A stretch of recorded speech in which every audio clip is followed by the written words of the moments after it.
नमस्कार, मैं हूं दिलीप तिवारी और आप देख रहे हैं नए अंदाज और नए तेवर में जी उत्तर प्रदेश उत्तराखंड, उत्तर प्रदेश का नंबर 1 चैनल। और हमारे साथ हैं उत्तर प्रदेश के मुख्यमंत्री योगी आदित्यनाथ, जिनके हाथों से 17 दिसंबर 2017 को हमने ये सफर शुरू किया था और आज हम प्रदेश की जनता की आवाज हैं।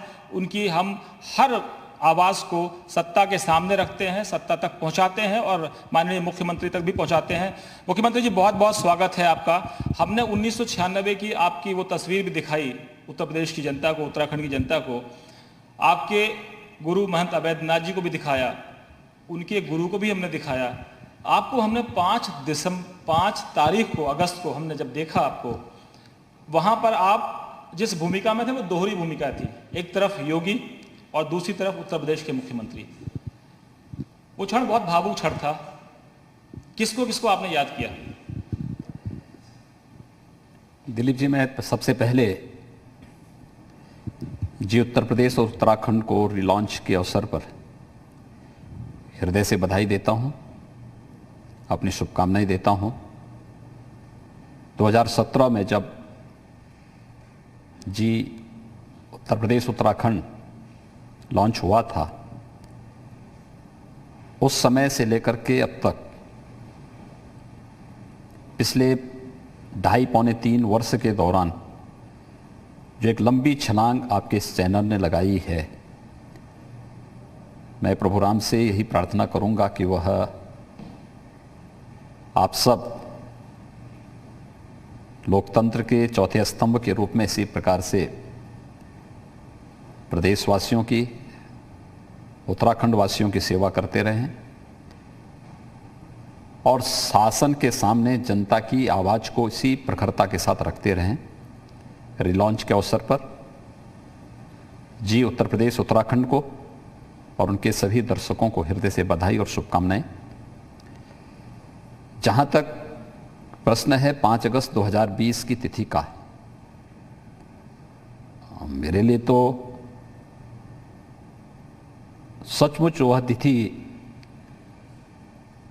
बहुत ही गौरव की तिथि थी और मुझे ही नहीं बल्कि हर भारतवासी को,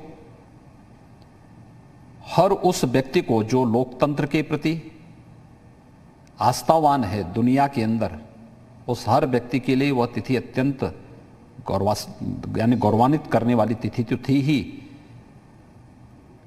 मैं उन चुनिंदा लोगों में से हूं जिनके लिए वह क्षण अत्यंत ही भावुक के क्षण भी थे। मुझे अपनी पूर्व के आचार्यों की परंपरा के प्रति भी श्रद्धा निवेदित करने, अपने पूज्य संतों की परंपरा के प्रति श्रद्धा निवेदित करने का भी एक अवसर मेरे सामने था, जब आदरणीय प्रधानमंत्री जी के कर कमलों से राम जन्मभूमि मंदिर के भूमि पूजन और कार्य शुभारंभ का वह क्षण हमारे सामने आया था। मैं इसके लिए राम जन्मभूमि तीर्थ क्षेत्र न्यास को विशेष रूप से बधाई देता हूं कि उन्होंने आदरणीय प्रधानमंत्री जी को इस अवसर पर इस कार्यक्रम में आमंत्रित किया और आदरणीय प्रधानमंत्री जी के कारण ही देश और दुनिया को 450 यानी लगभग 492 वर्ष के बाद इस शुभ मुहूर्त देखने का सौभाग्य प्राप्त हुआ था। मैं आदरणीय प्रधानमंत्री जी का विशेष आभारी हूं कि उनकी जो प्रतिबद्धता थी, उस प्रतिबद्धता के साथ साथ उन्होंने इस अवसर पर स्वयं उपस्थित होकर के न केवल उत्तर प्रदेश वासियों को, न केवल संत समाज को गौरवान्वित किया, बल्कि पूरा देश और पूरी दुनिया आदरणीय प्रधानमंत्री जी के प्रति भी आभार व्यक्त करता है।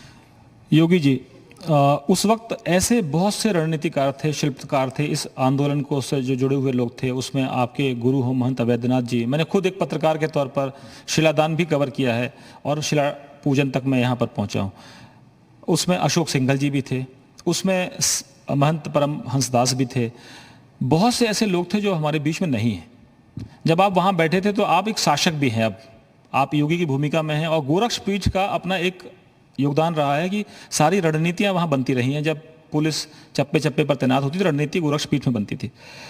आपको क्या लगता है कि ये सब उनका बलिदान है? कार सेवक भी इसमें मारे गए। देखिए, साधना की सिद्धि के लिए एक योजक किस रूप में योजना को सिद्धि तक पहुंचाता है, निसंदेह 1528 को जब श्री राम जन्मभूमि पर रामलला के मंदिर को तोड़ करके एक विवादित ढांचा खड़ा किया गया होगा, उस समय से लेकर के 1992 तक, यानी 1949 तक 76 युद्ध उस कालखंड में भी उस स्थान को लेने के लिए हिंदू समाज ने किए थे। नेतृत्व कभी पूज्य संतगण करते थे और कभी कोई राजा, कोई वीरांगना नेतृत्व करते थे, और उस स्थान की लड़ाई को लेकर के निरंतर कार्य चलता रहा। 1949 में देश की आज़ादी के बाद रामलला का प्रकटीकरण होता है। गोरक्षपीठ उससे पहले इस आंदोलन के साथ जुड़ चुकी थी। मेरे दादा गुरु ब्रह्मलीन महंत दिग्विजयनाथ जी महाराज 1934 और 1949 के इस अभियान में इस कार्यक्रम के साथ जुड़े थे। 1934 में एक कार्यकर्ता के रूप में, 1949 में इस पूरे अभियान को लीड करते हुए वो उस अभियान के साथ जुड़े थे। मेरे पूज्य दादा गुरु ब्रह्मलीन महंत दिग्विजयनाथ जी महाराज ने देश की आजादी के बाद देश के अंदर भारत के मानबिंदुओं को किस रूप में सम्मान मिलना चाहिए, उसके लिए जो सपना देखा था, राष्ट्रीय स्वयंसेवक संघ, विश्व हिंदू परिषद और पूज्य संतों की एक संयुक्त रणनीति के माध्यम से जब 1984 में राम जन्मभूमि मुक्तयज्ञ समिति का गठन होता है, तो श्री राम जन्मभूमि मुक्तयज्ञ समिति ने जो आंदोलन प्रारंभ किया, पूज्य संतों के नेतृत्व में राष्ट्रीय स्वयंसेवक संघ मार्गदर्शन कर रहा था। पूरे आंदोलन की अगुवाई विश्व हिंदू परिषद के पास थी। तो मेरे पूज्य गुरुदेव ब्रह्मलीन महंत अवैधनाथ जी महाराज को राम जन्मभूमि मुक्तयज्ञ समिति का अध्यक्ष बनाया जाता है, और वह उस अभियान के अध्यक्ष बनकर के उन्होंने फिर इस आंदोलन को एक नई दिशा देनी प्रारंभ की। और अंततः ये मामला न्यायालय में गया। फिर उसके बाद से, यद्यपि 49 से ही न्यायालय में चल रहा था, लेकिन 6 दिसंबर 1992 में ढांचा के ध्वस्तीकरण के बाद में न्यायालय में गया। न्यायालय ने पुष्ट प्रमाणों के आधार पर एक सर्वसम्मत फैसला दिया, और सर्वसम्मत फैसले के आधार पर यह तिथि सामने आई।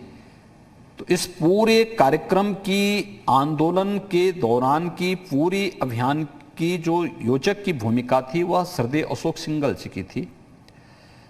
आंदोलन में अगवा के रूप में पूज्य संतों को नेतृत्व दे रहे थे।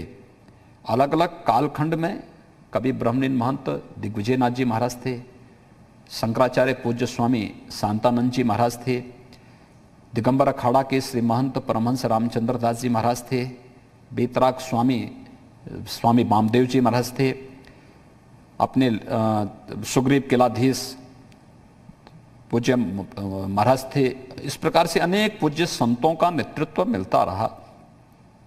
1984 में पूज्य महंत वैद्यनाथ जी महाराज ने, पूज्य महंत परमहंस रामचंद्र दास जी महाराज ने, इन पूज्य संतों ने इस आंदोलन को नेतृत्व देना प्रारंभ किया, और उसका परिणाम बाद में सामने आया।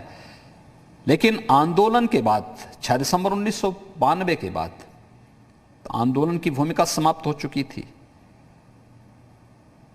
विवादित ढांचे को हटाने के लिए आंदोलन हो सकता था, मंदिर निर्माण के लिए तो अब आपको एक रास्ता अपनाना था, और वो रास्ता जब अपनाया गया 2014 में, जब प्रधानमंत्री के रूप में श्री नरेंद्र मोदी जी का आगमन होता है, तो उसके बाद से जिस प्रकार की योजनाएं बनी और समयबद्ध ढंग से इसकी सुनवाई हो, लोकतांत्रिक तरीके से हो, मुझे लगता है दुनिया में अपने आप में एक उदाहरण है कि कि लोकतांत्रिक तरीके से शांतिपूर्ण ढंग से और संविधान सम्मत फैसला आने के बाद वहां पर राम जन्मभूमि भूमि पूजन और कार्य शुभारंभ आदरणीय प्रधानमंत्री जी के कर कमलों से हुआ है। माननीय उच्चतम न्यायालय ने ट्रस्ट बनाने के लिए जो आदेश दिया था उसी के क्रम में ट्रस्ट का निर्माण गठन होना और ट्रस्ट के द्वारा फिर आमंत्रण पर जिन अतिथियों को बुलाया था वो अतिथि वहां पहुंचे थे, उनके अनुसार फिर कार्यक्रम आगे बढ़ा है। योगी जी, जब महंत नृत्य गोपाल दास मंच से कह रहे थे कि लोग मुझसे पूछते थे कि राम मंदिर का निर्माण कब होगा, तो मैं कहता था कि जब मोदी और योगी हैं अब नहीं होगा तो कब होगा, अब तो समय आ गया है। लेकिन विरोधी कहते हैं कि आप लोग जो सत्ता में आए हैं, इतनी बड़ी सत्ता जो हासिल हुई है आप लोगों को, तो सब कुछ हिंदूमय होता जा रहा है, हिंदुत्व सब कुछ छाया हुआ है और मुस्लिमों को दबाया जा रहा है। देखिए, ये आरोप गलत है। प्रत्यक्षम किम प्रमाणम, जो प्रत्यक्ष है उसके लिए कोई प्रमाण की आवश्यकता नहीं। –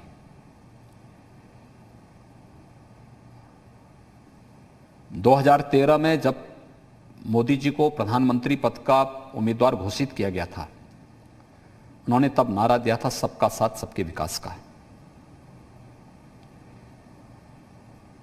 और ये नारा केवल नारा नहीं रहा, 1970 के दशक में भी इस देश को गरीबी हटाओ का नारा दिया गया था।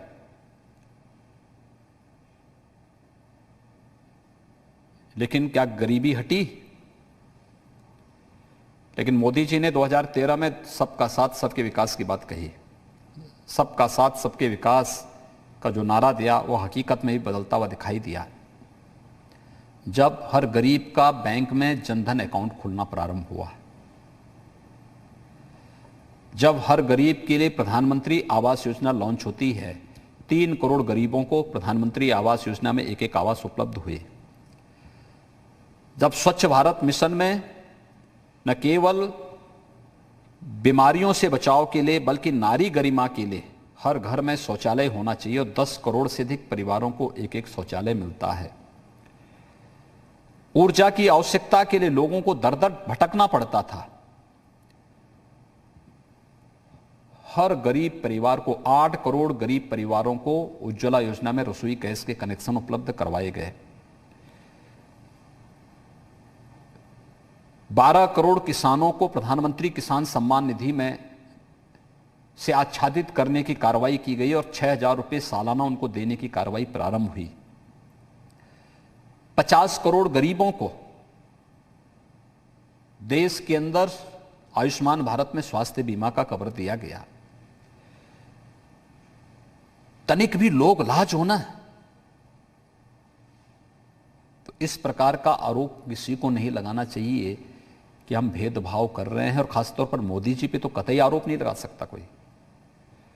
उन्होंने जो बात कही वो करके दिखाया, सबका साथ सबके विकास का। ये जितनी आवास का है, विद्युत कनेक्शन का है, रसोई गैस का कनेक्शन का है, शौचालय का है, राशन कार्ड का है, आयुष्मान भारत के कार्ड का है, किसान सम्मान निधि का है, क्या किसी की जाति, किसी का मत, किसी का मजहब देखा गया? नहीं। न जाति, न मत, न मजहब, न क्षेत्र, न भाषा, सबका साथ सबका विकास और सबके विश्वास। कार्य सबका साथ और सबके विकास के साथ हुआ है, लेकिन देश के विश्वास के लिए, देश के ऐतिहासिक और पौराणिक पृष्ठभूमि से जुड़े हुए उन स्थलों का संविधान सम्मत निर्णय देने के लिए और संविधान सम्मत समाधान निकालने की जो बातें हमने कही थी, उसी का परिणति है राम जन्मभूमि में भव्य मंदिर निर्माण की यह कार्रवाई। उससे अलग नहीं है। कोई नहीं कह सकता है राम का संबंध भारत से है, इसको कोई नकार नहीं सकता। लेकिन दिक्कत पाकिस्तान में है। पाकिस्तान से फोन कॉल्स आ रही हैं आजकल। जो पाकिस्तान के समर्थक हैं और जो पाकिस्तान के हितैषी हैं, वही लोग इस प्रकार की अनर्गल टिप्पणी कर रहे हैं, और वही अब जिन्हें भारत की समृद्धि और भारत की प्रगति अच्छी नहीं लगती, वही लोग इस प्रकार के अनर्गल आरोप लगा रहे हैं। योगी जी, पाकिस्तान से कॉल्स आ रही हैं, हमारे नंबर पर भी आ रही हैं कि जो राम जन्मभूमि पर जो शिला पूजन हुआ है, जो मंदिर निर्माण का शुभारंभ हुआ है, उसको एक तरह से सत्ता के बल पर मोदी और योगी की जोड़ी ने किया है और इनको 15 अगस्त को नरेंद्र मोदी को प्रधानमंत्री के तौर पर 15 अगस्त को अगर लाल किले पर झंडा फहराने से रोकना है तो मुस्लिम भाई बहनों को एकजुट होना पड़ेगा। इसके अलावा दो बयान में आपको बताता हूं। मुनव्वर राणा कह रहे हैं कि कम से कम आपके जैसे भगवाधारी योगी को राजनीति में मुख्यमंत्री नहीं होना चाहिए, डर लगता है। शफीकुर रहमान बर्क कहते हैं कि सत्ता के बल पर ही सब हो जाता है। फिर मुनव्वर राणा ये भी कहते हैं कि सुप्रीम कोर्ट के चीफ जस्टिस रंजन गोगोई का जो फैसला है वो राज्यसभा के लिए उन्होंने लालच में किया। फिर असदुद्दीन ओवैसी कहते हैं कि मस्जिद थी, है और रहेगी। तो आप लोगों से डर क्यों लगता है सबको? देखिए, देश के प्रति जिसकी जैसी भावना होगी वो उस प्रकार का वक्तव्य देगा। ये सारे चेहरे एक्सपोज हो रहे हैं। छद्म धर्मनिरपेक्षता की आड़ में आकर के देश के साथ कितना धोखा कर रहे थे लोग, इनके इन चेहरों को पहचानो। इन लोगों को शर्म आनी चाहिए। तनिक भी लोग लाज होता तो इनको इंडोनेशिया से सबक सीखना चाहिए था। जो इंडोनेशिया राम को अपना पूर्वज मानता है, दुनिया का सबसे बड़ा मुस्लिम बाहुल्य देश राम को अपना पूर्वज मानता है, लोग भारत में रह करके राम के प्रति, मर्यादा पुरुषोत्तम भगवान श्री राम के प्रति इस प्रकार की भावनाएं रखते हैं। तनिक भी लोग लाज होती इन लोगों में तो संभवतः इस प्रकार के गैर जिम्मेदाराना बयान ये लोग नहीं देते। पाकिस्तान क्यों घबराया हुआ है? आपकी चर्चा पाकिस्तान में बहुत होती है। देखिए, पाकिस्तान जिस दिन भारत की बोली बोलने लग जाएगा उस दिन उसका अस्तित्व समाप्त हो जाएगा। इसलिए पाकिस्तान की नींव ही भारत विरोध में है और विरोध करते करते स्वयं अपने अस्तित्व के लिए के साथ समाप्त हो जाएगा। इसलिए पाकिस्तान की चिंता अब हमें नहीं करनी चाहिए। पाकिस्तान के रहने वाले लोग ही, बहुत सारे ऐसे लोग पाकिस्तान के अंदर हैं जो पाकिस्तान के अस्तित्व को समाप्त कर डालेंगे। भारत में सुख और समृद्धि के लिए जो भी व्यक्ति काम करना चाहता है उसको भारत की परंपरा पर गौरव की अनुभूति करनी चाहिए और भारत के साथ मिलकर के सबका साथ, सबके विकास की इस भावना को जन जन तक पहुंचाने का कार्य में अपना योगदान देना चाहिए। और मुझे लगता है इसी में हर जाति, हर मत, हर मजहब, हर क्षेत्र, हर भाषा का कल्याण है। मुख्यमंत्री जी, अल्पसंख्यकों का डर यह है कि कुछ नेताओं ने बयान दिया, चाहे साध्वी रितंभरा हो, विनय कटियार, कहते हैं कि अयोध्या तो झांकी है, काशी मथुरा बाकी है, वो भी लेंगे। देखिए, जैसे इन लोगों के बयानबाजी एक पक्ष से हो रही, दूसरे पक्ष को आज कैसे आप रोक सकते हैं? हमने चुनावी घोषणा पत्र में जो बात कही थी, जिस रूप में कही थी, एक संविधान सम्मत निर्णय ला करके उपलब्ध करवाया है, वो सामने आया है लोकतांत्रिक तरीके से राम जन्मभूमि मंदिर विवाद के पटाक्षेप के साथ भारत, दुनिया ने भारत के लोकतंत्र की ताकत को भी और न्यायपालिका की ताकत को भी देखा है। जो लोग गिदड़ी भफकी दे रहे हैं ना, इन लोगों ने 5 अगस्त 2019 को भी दिया था जब धारा 370 समाप्त हुई थी, और तब भी जब राम जन्मभूमि का फैसला आ रहा था उस समय भी देने का कुछ प्रयास किया था। देखिए, हम सुरक्षा सबको देंगे।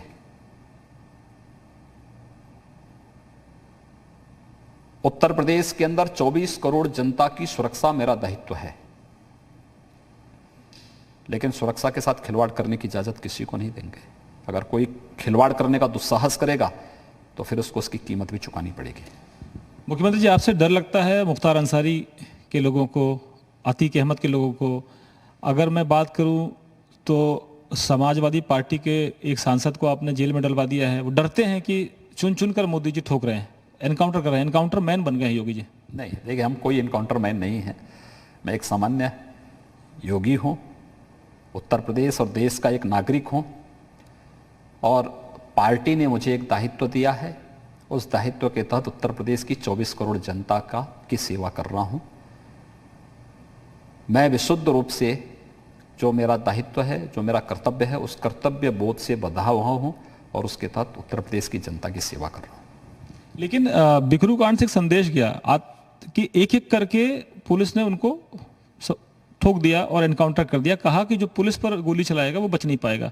अब तो कुछ लोग देखे हमने परसों की गले में तख्ती लगाकर 50,000 का इनामी आ रहा है, कह रहा है मुझे सरेंडर कर दीजिए, मैं सरेंडर करना चाहता हूँ। देखिए, कानून का राज हर हाल में होना चाहिए, इसी में सबकी भलाई है। कानून का सम्मान, अगर हम एक संविधान के दायरे में रह रहे हैं तो संविधान का सम्मान और उस कानून का सम्मान हर हाल में हमें करना होगा।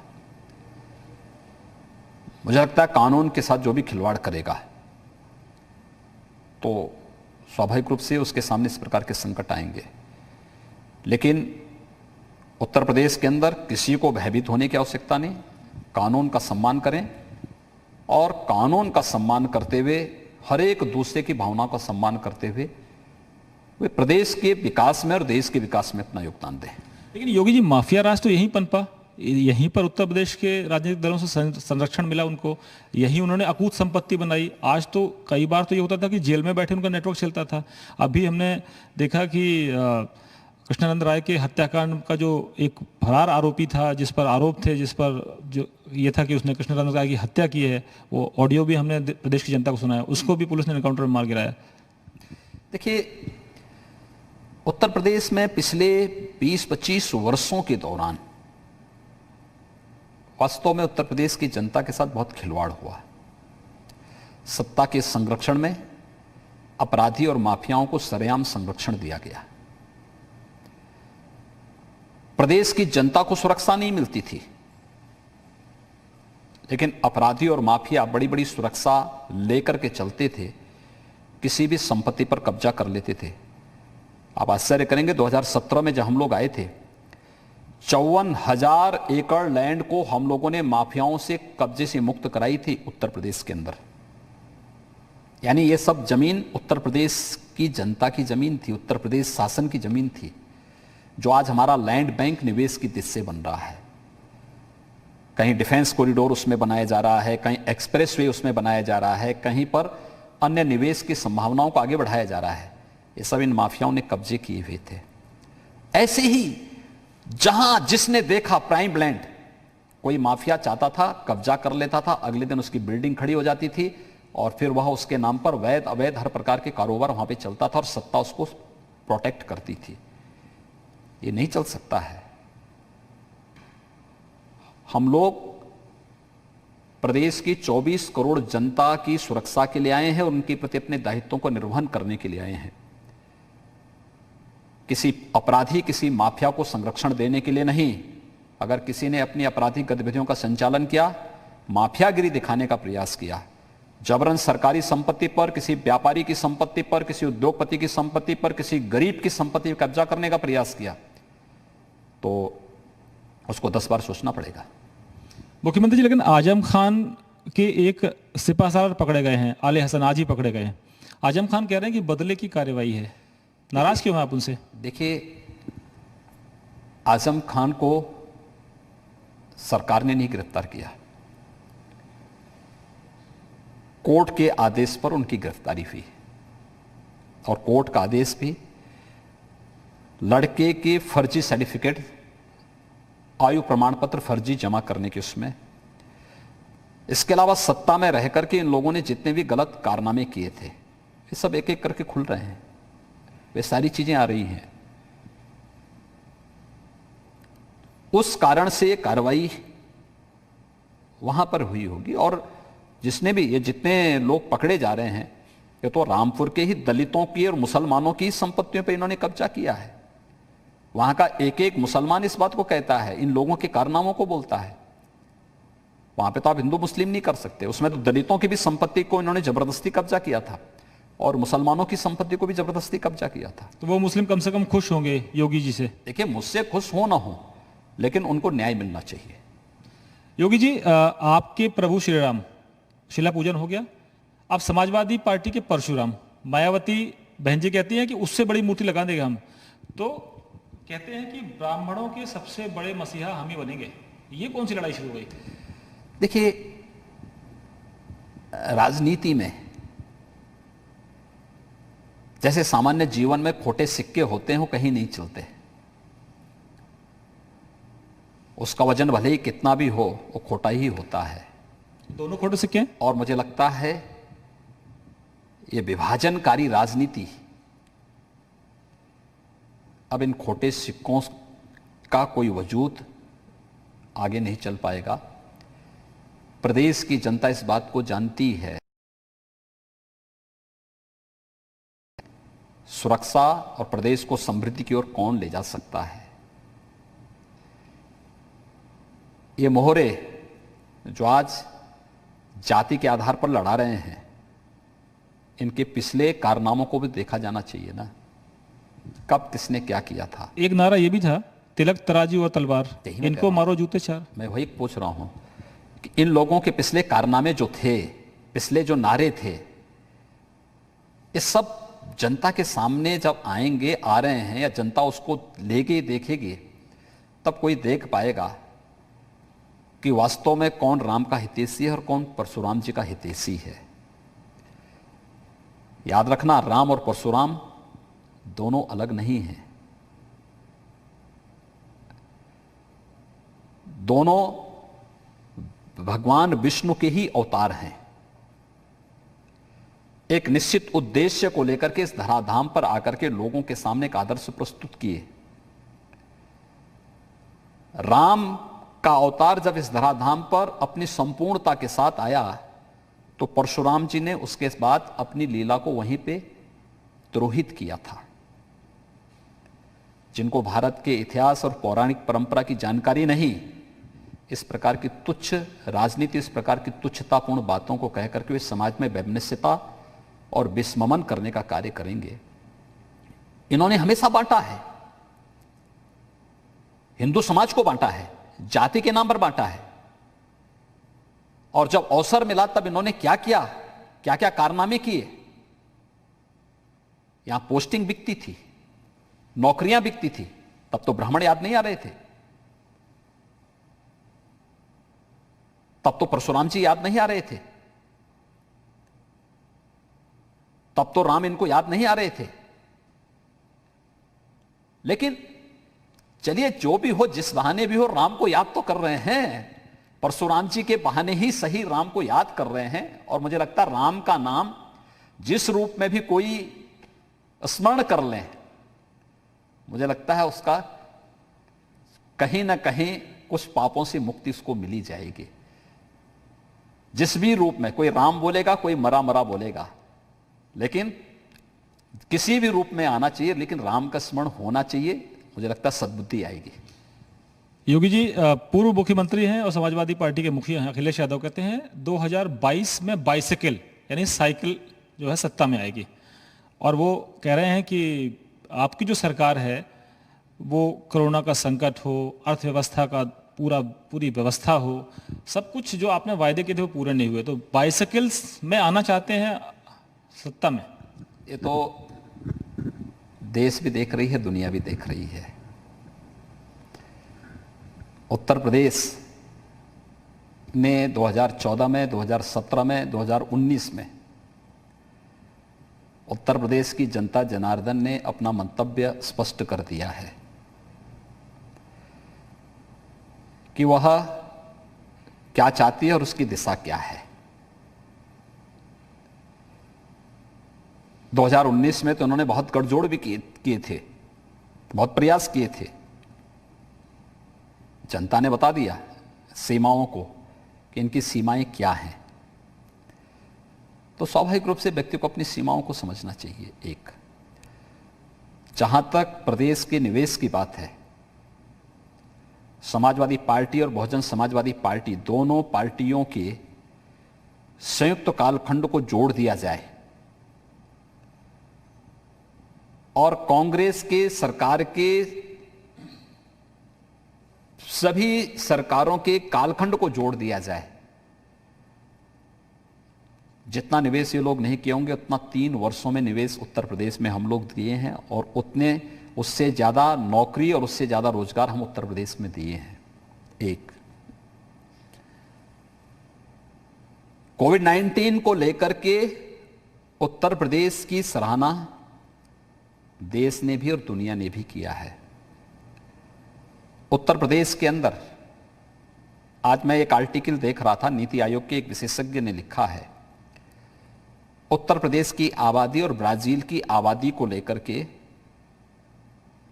उसमें उल्लेख किया है। मैं स्वयं भी देख रहा था, हम लोग तो यहां रोज इस पे देख रहे हैं, काम कर रहे हैं, कि लगभग 21.25 करोड़ की आबादी ब्राजील की है और 24 करोड़ की आबादी उत्तर प्रदेश की है। ब्राजील से ज्यादा चैलेंज हमारे सामने थे, क्योंकि पहले दिल्ली में आम आदमी पार्टी की सरकार ने जिस प्रकार का दुर्व्यवहार उत्तर प्रदेश और बिहार वासियों के साथ किया, एकाएक 3 से 4 लाख लोग सीधे दिल्ली से उत्तर प्रदेश के अंदर लॉकडाउन के दूसरे दिन ही प्लान कर गया है। इसके बाद तबलीगी जमात का, और फिर लगभग 40 लाख माइग्रेंट लेबर का। इतनी बड़ी आबादी हमारी यहां वापस आई, इतने चैलेंजेस थे। हेल्थ सिस्टम पिछले 20-25 वर्षों के दौरान सपा बसपा के कार्यकाल में जिस तरह से बैठ चुका था, 3 वर्षों में जो काम किया और पिछले 6 वर्ष के दौरान प्रधानमंत्री मोदी जी ने हेल्थ सिस्टम के स्ट्रेंथनिंग के लिए जो योगदान दिया, उसके कारण हम लोग आज देश के अंदर भी और दुनिया के अंदर भी बेहतरीन स्थिति में उत्तर प्रदेश के अंदर कोविड-19 के संक्रमण को रोकने में और डेथ रेट को कंट्रोल करने में हमें सफलता प्राप्त हुई है। उत्तर प्रदेश का रिजल्ट, मैंने ब्राजील एक उदाहरण दिया, लेकिन अन्य देशों की से आप तुलना करेंगे तो भी उत्तर प्रदेश का रिजल्ट अन्य से बहुत अच्छा है और अच्छा ही रहेगा। सवाल यह है कि जो लोग स्वयं अपने घर से बाहर नहीं निकलते हैं, निकलने की फुर्सत नहीं, क्योंकि उनके कपड़ों की क्रेज खराब न हो जाए, उनके स्वयं के स्वास्थ्य पे विपरीत असर न पड़ जाए।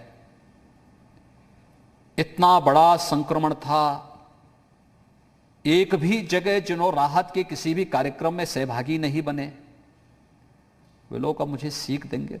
मुझे लगता है कि ये तो आसमान में थूकने जैसा है। मुख्यमंत्री जी वो कहते हैं कि अगर हम बस लगाते हैं तो आप बस वालों को पकड़वा देते हैं, अगर हम बांटने चलते हैं कुछ मदद तो आप कहते हैं कि कार्रवाई कर दो, तो डरते हैं वो आपसे। देखिए, हमसे डरने की आवश्यकता नहीं, कम से कम जनता से तो डरो, जिस जनता के पास कल जाओगे। ईमानदारी से रखो ना उनको, ईमानदारी से लेके जाओ वहां पे। किसने कहा था फर्जी सूची देने के लिए? बस के नाम पे आप जो है स्कूटर की सूची दे रहे हैं, चारा घोटाला है क्या? स्कूटर का नंबर दे रहे हैं, मजाक कर रहे हैं आप? जब सरकार और पूरी मशीनरी लगी हुई है, एक क्राइसिस से झेल रही है, उसका समाधान निकाल रही है, तब आप मजाक कर रहे हैं, भद्दा मजाक कर रहे हैं, जीवन के साथ खिलवाड़ कर रहे हैं। जो कंडम गाड़ियां हैं, ट्रक्स हैं, उनके नंबर उपलब्ध करा करके मजाक कर रहे हैं लोगों के जीवन के साथ में। ये चीजें नहीं चल सकती हैं, कतई नहीं चल सकती हैं। नियम के अंतर्गत जो भी हुआ हमने स्वागत किया, लेकिन कोई व्यक्ति शासकीय कार्य में जबरन दखलंदाजी करके व्यवधान पैदा करने का कार्य करेगा, ये चीजें स्वीकार्य नहीं होंगी। मुख्यमंत्री जी, कई सर्वे हमने देखे जिसमें मैनेजमेंट के मामले में, चाहे वो कोविड का मसला हो या और भी मसले हैं, माइग्रेंट लेबर्स को व्यवस्थित करने का मसला हो, उनको रोजगार देने का मसला हो, तो आपको रेटिंग में नंबर 1 मुख्यमंत्री बताया गया देश में। जब दुनिया में रेटिंग आती है तो प्रधानमंत्री नरेंद्र मोदी टॉप लीडर्स में शुमार हो जाते हैं। लेकिन विरोधी कहते हैं कि जब हम रोटी की बात करते हैं तो आप राम नाम की घुट्टी पिलाते हैं, आप दोनों मिलकर। जब हम रोजगार की बात करते हैं तो आप लोग कहते हैं राष्ट्रवाद की चिंता करिए। जब हम कहते हैं कि देश में विकास बढ़ना चाहिए तो आप लोग हिंदुत्व दिखाते हैं। तो आप दोनों की जोड़ी ने मिलके देश के जो मूल मुद्दे हैं उनको पीछे कर दिया है, और ये सब एकदम सब जगह भगवा। ऐसा नहीं है, हमने राम को रोटी के साथ जोड़ के देखा है। राम हमारी आस्था के प्रतीक भी हैं, एक राष्ट्र पुरुष हैं। दुनिया के अंदर जहां कहीं भी आदर्श राज्य का उदाहरण प्रस्तुत होता है, राम उसके आदर्श होते हैं, राम राज्य उसका आदर्श होता है। दुनिया के अंदर तमाम देशों ने राम राज्य को एक आदर्श व्यवस्था के रूप में अंगीकार किया है। दुनिया के तमाम देशों ने राम को आदर्श राजा के रूप में मान्यता दी है, अपनी उपाधि राम के साथ जोड़ी है। आप थाईलैंड में देखेंगे थाईलैंड के राजा अपने आप को राम की उपाधि से विभूषित करने में गौरव की अनुभूति करते हैं। इंडोनेशिया का मैंने पहले ही जिक्र किया है। साउथ कोरिया अयोध्या के साथ अपना संबंध जोड़ने पर गौरव की अनुभूति करता है। दुनिया के अनेक देश हैं जो राम की परंपरा, राम की संस्कृति पर गौरव की अनुभूति करता है, राम राज्य को एक आदर्श राज्य के रूप में अंगीकार करता है। इसलिए राम को रोटी के साथ जोड़ करके ही हम भारत की व्यवस्था को आगे बढ़ा सकते हैं, ये अलग नहीं। और याद रखना, भारत में हर गरीब सुखमय हो दुखमय हो, हंसता हो रोता हो, सोता हो जागता हो, हर एक क्षण हर एक कार्य में किसी एक नाम का स्मरण करता है, और राम है। और राम नाम हमेशा उसका सबसे बड़ा संबल रहा है। हमने रोजगार भी दिया है, हमने रोटी की व्यवस्था भी की है, और हमने उसकी आस्था को सम्मान भी दिया है। जो संविधान सम्मत समाधान हो सकता था, उस सम्मान का रास्ता निकालने का कार्य किया है। और यही कार्य मोदी जी के नेतृत्व में पूरे देश के अंदर हुआ है। मुख्यमंत्री जी, एक मंदिर निर्माण का शुरुआत हो गई, भूमि पूजन हो गया। अब 3 साल 2 साल जितना भी वक्त लगे, अभी बताएगा कि 3 साल से थोड़ा कुछ ज़्यादा वक्त लगेगा और मंदिर तैयार हो जाएगा। लेकिन मस्जिद जो निर्माण में लगे हुए लोग हैं वो कहते हैं कि हम वहाँ पर स्कूल, अस्पताल और एक मस्जिद भी बनाना चाहते हैं। अगर वो विचार कर रहे हैं कि मुख्यमंत्री के तौर पर, प्रदेश के मुखिया के तौर पर, संवैधानिक मुखिया हैं आप इधर उत्तर प्रदेश के, तो आपको बुलाना चाहेंगे। अगर वो आपको आमंत्रित करते हैं मस्जिद में, तो आप नहीं जाएंगे? जाएंगे? आप अगर निमंत्रण लेके आए हैं तो मुझे बताइए। नहीं, मैं निमंत्रण लेके नहीं आया। उनका ये कहना है कि हम मुख्यमंत्री को बुलाने पर विचार करें। अगर वो बुलाते हैं तो क्या करेंगे आप? देखिए, प्रदेश में भी और देश में भी रोज हजारों मंदिर बनते हैं, हजारों धार्मिक आयोजन होते हैं। क्या मैं सब जगह जाता हूं? क्या हर मंदिर के कार्यक्रम में नहीं जाता, जा भी नहीं सकता, मेरा काम भी नहीं है। एक मुख्यमंत्री के रूप में इन सब कार्यक्रमों के साथ जुड़ना, इन कार्यक्रमों के साथ बने रहना मेरे लिए संभव भी नहीं है, उचित भी नहीं है।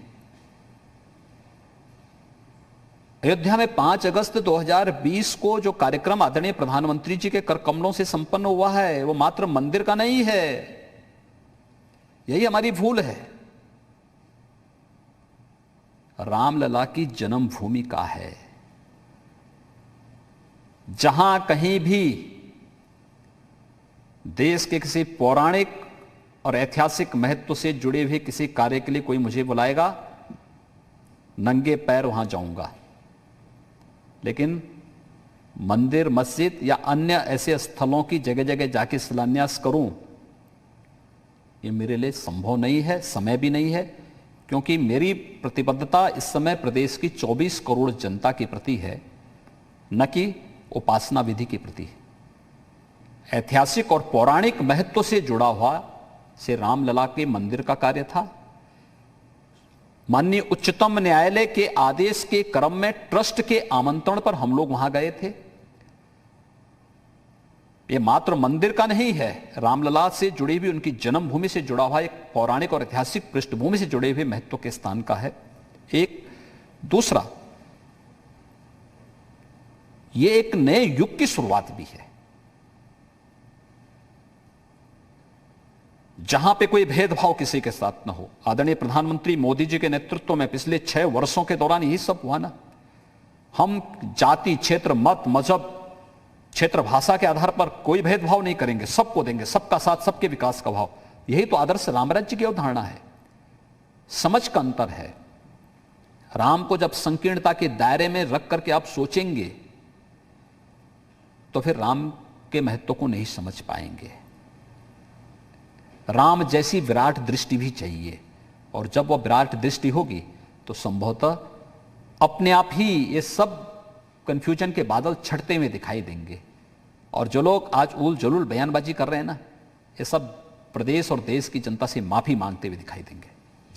मुख्यमंत्री जी, साधु संत हैं, वरिष्ठ और भी लोग हैं जो इस पूरे आंदोलन से जुड़े रहे हैं, उनका कहना है कि मस्जिद के लिए ज़मीन तो सुप्रीम कोर्ट ने दे दी, लेकिन सरकार से आग्रह यह है कि इसमें जो फंडिंग आए, ऐसी फंडिंग ना आ जाए कि जो विदेशों से ऐसी जगह से आ जाए जो आतंकवादी गतिविधियों में काम आए, तो उस पर सरकार को निगरानी करनी होगी, ये उनकी चिंता है।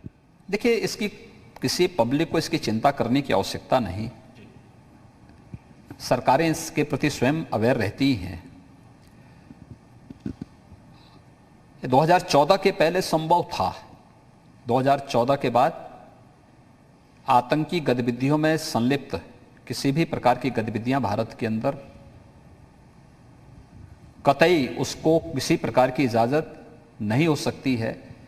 और मुझे लगता है कि आज केंद्र में जो सरकार है, और सरकार पूरी मजबूती, पूरी प्रतिबद्धता के साथ इन सब चीजों को देख रही है। मुख्यमंत्री जी, आखिरी मेरे 2-3 सवाल हैं। नोएडा और लखनऊ में आपने पुलिस कमिश्नरी की व्यवस्था की क्योंकि पुलिस के सिस्टम को दुरुस्त करना था, और हमने कानपुर में खामी देखी कि पुलिस के ही कुछ लोग उनके अपराधियों के जो मुखबिर बन गए और उनको इस कदर अपराध करने का मौका मिला। वो अपराध डर के मारे था या अपराध इतना विभत्स था कि पूरे हिंदुस्तान में वो तस्वीरें भयावह, वो तस्वीरें तो लोगों ने नहीं देखी, लेकिन 8 पुलिस वालों की हत्या। तो एक मुख्यमंत्री के तौर पर आपको क्या लगा उस वक्त कि सिस्टम को दुरुस्त करना होगा? देखिए, सिस्टम के दुरुस्तीकरण की कार्रवाई हम लोग 2017 में ही प्रारंभ कर दिए थे। मैंने कहा ना, पिछले 20 वर्षों के दौरान प्रदेश में सरकार नाम की कोई चीज ही नहीं थी।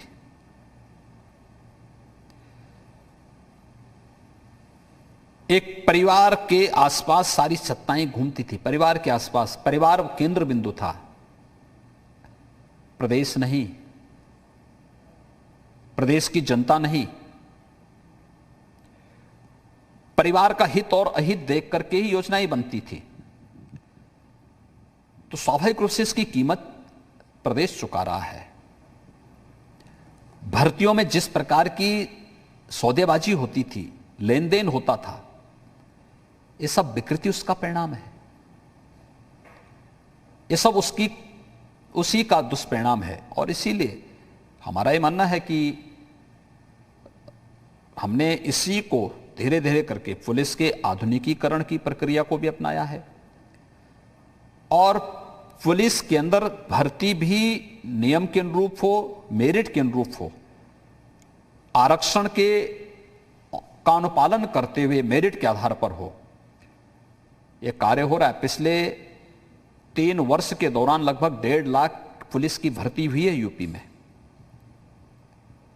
और एक भी जगह आपको कहीं कोई शिकायत नहीं मिली। 1.5 लाख भर्ती हो चुकी है, कोई शिकायत नहीं। मेरिटोरियस लड़के आ रहे हैं, उनकी प्रॉपर ट्रेनिंग कराई जा रही है, और प्रॉपर ट्रेनिंग के बाद फिर फील्ड में उतर रहे हैं। पिछले 12-15 वर्षों के दौरान जो भर्तियां हुई थी, प्रॉपर ट्रेनिंग नहीं हुई। भर्ती के नाम पर जिस प्रकार की सौदेबाजी और वहां पर जिस तरीके से धांधलियां थी, उसके कारण जो लोग पैसा दे के आए थे, वे लोग स्वाभाविक रूप से उस प्रकार के कृत्य करते हैं, और इसलिए कठोर कार्रवाई शासन को करना पड़ता है, और शासन उस पर कार्रवाई कर रही है। कानपुर घटना के लिए जो जिम्मेदार होगा, कोई भी हो, उसके खिलाफ सख्त कार्रवाई होगी। पुलिस कमिश्नर सिस्टम मजबूत है और आगे बढ़ेगा और जगह पे लागू होगा। उत्तर प्रदेश की 24 करोड़ जनता के हित में जो भी कदम उठाने पड़ेंगे, हम लोग उठाएंगे। जो भी सिस्टम प्रदेश के लिए हितकर होगा, उस प्रकार के कदम उठाने में कोई संकोच हमें नहीं होगा। मुख्यमंत्री जी, आखिरी सवाल यहाँ इस चर्चा को खत्म करूंगा कि अयोध्या का एक मॉडल बना हुआ है कि राम मंदिर इस तरह का होगा, लेकिन एक मुख्यमंत्री की जिसने आंदोलन में भी सहभागिता रखी, आपके गुरुओं ने भी लगातार सहभागिता रखी, लेकिन अयोध्या जो राम नगरी है, जो दुनिया भर में एक अंतर्राष्ट्रीय केंद्र बनेगी, कहा जा रहा है कि हिंदुओं का प्रथम तीर्थ होगा। कुछ साधु संतों ने तो हमसे ये कहा कि शंकराचार्य की परंपरा के 4 तीर्थ हैं, लेकिन भगवान श्री राम तो सनातन हैं, तो पहला तीर्थ ये होगा। तो आपकी कल्पना में कैसी नगरी होगी अयोध्या? हम में कोई भेदभाव नहीं करेंगे। अभी मान के चलिए कि अयोध्या का भी, मथुरा का भी, काशी का भी। काशी और मथुरा की भव्यतम विकास की रूपरेखा खींच करके कार्रवाई आगे चल रही है। काशी में पिछले 6 वर्षों में आदरणीय प्रधानमंत्री जी के नेतृत्व में विकास की योजनाओं ने आधुनिक काशी का जो स्वरूप देश और दुनिया को दिया है वह दर्शनीय है और अनुकरणीय भी। काशी विश्वनाथ धाम आज जिस भव्यता के साथ आगे बढ़ रहा है, हर व्यक्ति वहां जाके देख सकता है। मथुरा, वृंदावन, बरसाना, गोकुल, बलदेव, ये जितने भी 7 तीर्थ ब्रज क्षेत्र के हैं, ब्रज तीर्थ विकास परिषद गठित करके हम लोगों ने वहां के विकास की कार्य योजना को पहले ही आगे बढ़ा दिया है। और जो सीनियर पुलिस अधिकारी श्री शैलजाकांत मिश्रा को हम लोगों ने वहां का दायित्व दिया है, वे वहां कार्य कर रहे हैं, बहुत अच्छा काम वहां पे चल रहा है। अयोध्या की एक रूपरेखा हम लोगों ने तैयार की है और मैं शीघ्र ही इसका पूरा प्रेजेंटेशन आदरणीय प्रधानमंत्री जी के सामने करूंगा। और हमारा प्रयास होगा कि अयोध्या 7 पुरियों में से पहली पुरी है, उसके अनुरूप सभ्यता, संस्कृति, संस्कार, भारतीयता का लेकर के आधुनिक दृश्य कैसे विकसित हो सकती है, उसके रूप में आदरणीय प्रधानमंत्री जी के मार्गदर्शन में जो रामायण सर्किट के आधार पर एक परिकल्पना प्रधानमंत्री जी ने दी है और उस पर कार्य प्रारंभ किया है। कृष्णा सर्किट के आधार पर भगवान कृष्ण से जुड़े हुए स्थलों के नवीनीकरण, उनके पुनरुद्धार की कार्रवाई चल रही है। वैसे ही हम लोग इस पे भी बहुत तो उसके साथ इस कार्यक्रम को आगे बढ़ाएंगे। और आप भी और मैं आपके जी उत्तर प्रदेश, उत्तराखंड के जितने भी दर्शक हैं उन सबको मैं इस बारे में आश्वस्त करता हूं। आप देखना, अयोध्या एक शानदार अयोध्या होगी, राम राज्य की अवधारणा को साकार करने वाली अयोध्या होगी। तो आपके गुरु का सपना भी पूरा होगा और गुरु दक्षिणा भी होगी उनको। ये मेरे पूज्य गुरुदेव पूज्य महंत अविद्यनाथ जी महाराज का, मेरे पूज्य गुरु दादा गुरु ब्रह्मलीन महंत दिग्विजयनाथ जी महाराज का, उन सभी पूज्य संतों का जो मेरे लिए गुरु तुल्य थे, उन सब के सपने को साकार करने का सौभाग्य मुझे मिला है। मैं प्रधानमंत्री जी का और अपने गृह मंत्री जी का इसके लिए हृदय से आभार व्यक्त करता हूं। आपने अपनी तस्वीर देखी 1996 की? आप अपने आप को पहचान पाए? ये जी मीडिया के पास है ये तस्वीर? नहीं, आपके पास बहुत पुरानी। मैं अपने गुरुदेव को भी और अपने ब्रह्मलीन दादा गुरु को देख करके मुझे बहुत भावुकता हुई। मैंने भी गोरक्षपीठ में जो मार्गदर्शक मंडल की बैठक कवर की थी, जिसमें आपके गुरु अस्वस्थ थे लेकिन लगातार मंच पर भाषण दे रहे थे, और हमने देखा कि आप वहां पर एक छोटा तौलिया लेकर गए, उनके मुंह से खून आ गया लेकिन फिर भी वो बोलते रहे। तब आपने एक शिष्य का दायित्व निभाते हुए उनको न केवल पूरे बलपूर्वक कहा कि आपको अब बोलने की इजाजत नहीं है। वो तस्वीर आपको वो ध्यान होगी शायद? मुझे मालूम है। वो दिन भी हमको याद है कि जब आपने अपने गुरु से कहा कि अब आप बोलिए मत, अब आप अस्वस्थ हैं। और ये गोरक्षपीठ की बात थी।